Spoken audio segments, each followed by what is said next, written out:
Hello bachcho. The question says how can you explain higher stability of BCl3 as compared to TlCl3?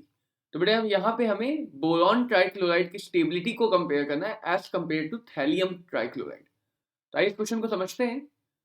First of all अगर हम देखें तो boron and thallium दोनों ही group 13 के elements हैं boron family के, and इनका general outer most shell का कॉन्फ़िगरेशन होगा NH2NP1। यानी कि बेटा इनके वैलेंस शेल में we have 3 electrons. We have 3 valence electron in the outermost shell of group 13 elements, and that's why इनकी जो कॉमन और मैक्सिमम ऑक्सीडेशन स्टेट होगी दैट वुड बी +3 बिकॉज ये मैक्सिमम 3 इलेक्ट्रॉन लूज कर सकते हैं। Now if we talk about thallium, so thallium belongs to 6th period of periodic table,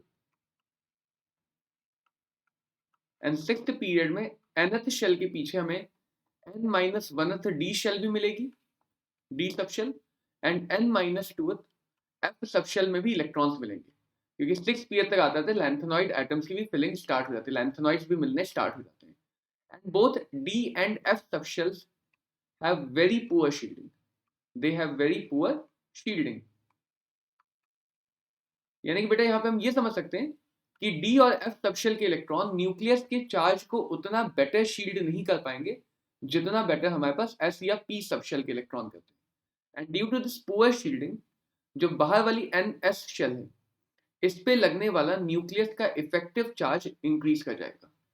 यानी इस केस में शील्डिंग पुअर होने की वजह से s के इलेक्ट्रॉन्स पे न्यूक्लियस का अट्रैक्शन फोर्स ज्यादा होगा, और अगर न्यूक्लियस का अट्रैक्शन फोर्स ज्यादा हुआ तो इन इलेक्ट्रॉन्स को लूज करना मुश्किल होगा, and that's why these ns electron become inert, and this phenomena is called as inert pair effect. तो in case of thallium it would be very difficult it would be very difficult to remove the s electron, and that's why thallium has +1 state, यानी ये सिर्फ p के electron को ही lose कर पाएगा, and that's why thallium has +1 state as the more stable state, as the more stable state. जबकि boron because second period का element है तो बोरॉन में ये f या d सबशेल की पुअर शील्डिंग नहीं मिलेगी, एंड बोरॉन के लिए +3 स्टेट में जाना ज्यादा आसान होगा, +3 की ऑक्सीडेशन स्टेट में जाना ज्यादा आसान होगा, एंड दैट्स व्हाई बोरॉन के लिए +3 की स्टेट ज्यादा स्टेबल होगी।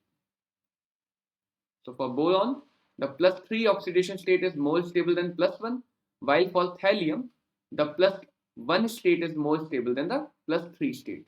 And that's why we can say boron trichloride will be more stable as compared to thallium trichloride. Hope this clears the question. All the very best.